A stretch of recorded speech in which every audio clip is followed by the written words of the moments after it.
নমস্কার প্রিয় দর্শক বন্ধুরা, আশা করি সবাই ভালো আছেন। আমার পাঁচমিশালি রান্নাঘরে আপনাদের সকলকে স্বাগত। আমার আজকে রেসিপি ছোলার ডালের লাড্ডু। এর জন্য ছোলার ডালটা আমি 3 থেকে 4 ঘন্টা ভিজিয়ে রেখেছিলাম। এরপর জল থেকে তুলে নিয়ে একটা মিক্সার গ্রাইন্ডারে ভালো মতো পেস্ট করে নেব। আর লাড্ডু বানানোর জন্য আমি অপরদিকে একটা পাত্রে গরম জল বসিয়ে দিয়েছি, তাতে পরিমাণ মতো চিনি দিয়ে দেব।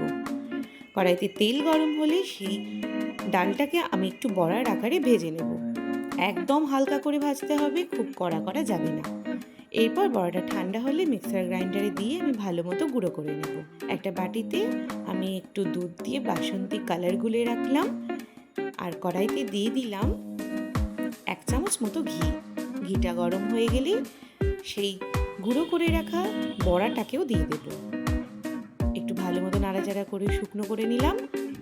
দিয়ে দেব জলে ফোটানো সেই চিনির রসটা, তার সাথেও দিয়ে দিলাম বাসন্তী কালার।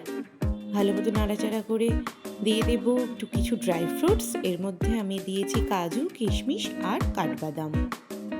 এরপর অল্প গরম থাকতেই হাতের সাহায্যে এটা গোল গোল করে আমি একটা শেপ দিয়ে নিয়েছি।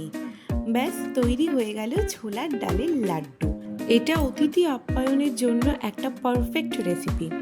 তবে আপনারাও বাড়িতে একবার বানিয়ে খেয়ে দেখুন, খেতে খুবই ভালো লাগে। ভিডিওটি ভালো লাগলে লাইক, কমেন্ট, শেয়ার করতে একদম ভুলবেন না। আর অবশ্যই আমাদের চ্যানেলটিকে সাবস্ক্রাইব করে দেবেন। দেখা হচ্ছে পরের ভিডিওতে। ততদিন ভালো থাকবেন, সুস্থ থাকবেন।